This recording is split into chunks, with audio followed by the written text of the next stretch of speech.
c'est une Stargate, je sais pas comment vous expliquer. Il y a le nombre 0, le chiffre 13, là, le nombre 14, tout ça c'est relié. Pourquoi il a été fait le 7-05-2017, parfaitement aligné sur les planètes? Parce que même quand il parle, Emmanuel Macron, vous dit devant vos yeux, l'ordre ancien est fini. Emmanuel Macron qui fait son premier discours devant une pyramide, ce fameux symbole Illuminati.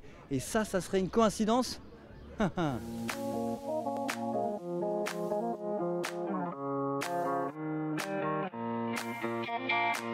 Qui est-ce qui dirige le monde? J'ai pas entendu. Ah, on te filme pas? Bilderberg. Bilderberg. C'est qui? Le groupe Bilderberg? C'est ceux qui ont créé Goldman Sachs. C'est Rothschild qui l'a créé. Non, Rockefeller qui l'a créé dans les années 50, je crois, en Allemagne. Un truc comme ça. Après, on sait que Rothschild, ils ont pris la Banque de l'Espagne, la Banque de la France, la Banque de l'Angleterre et la Banque de l'Allemagne avec ses 5 fils. Et là, Macron, Rothschild qui passe.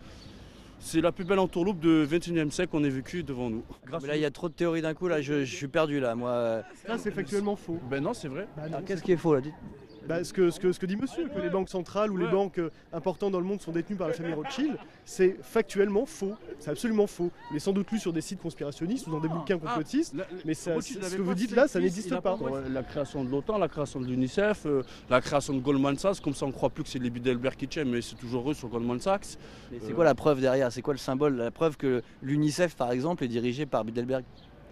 Il n'y a aucune preuve, c'est juste il faut lire l'histoire, c'est tout. D'où vous sortez vos infos? Moi, ça que d'où je sors mes infos? Je reprends des livres d'histoire, je lis. On n'a pas les mêmes livres d'histoire. Moi, j'ai pas de livre d'histoire qui dit que l'UNICEF a été créé par un groupe Bilderberg.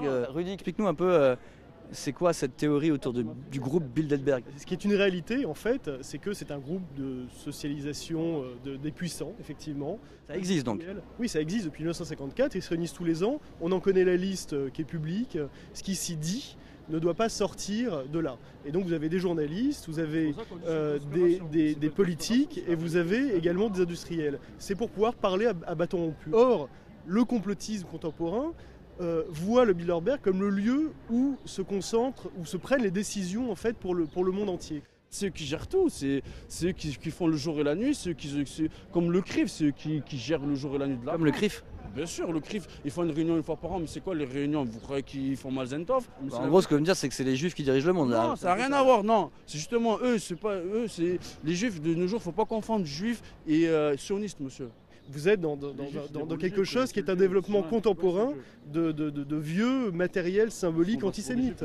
Si vous étiez familier, par exemple, des grandes thèses des mouvements antisémites au XXe siècle, les mouvements fascistes notamment, ou nazis, ils parlaient comme ça aussi. Ils parlaient des Rothschild, des sages de Sion, des sionistes, etc. Ce sont des avatars, si vous voulez, de ce qu'on a appelé le mythe du complot juif au XXe siècle. Aujourd'hui, on dit plus juif, on dit sioniste.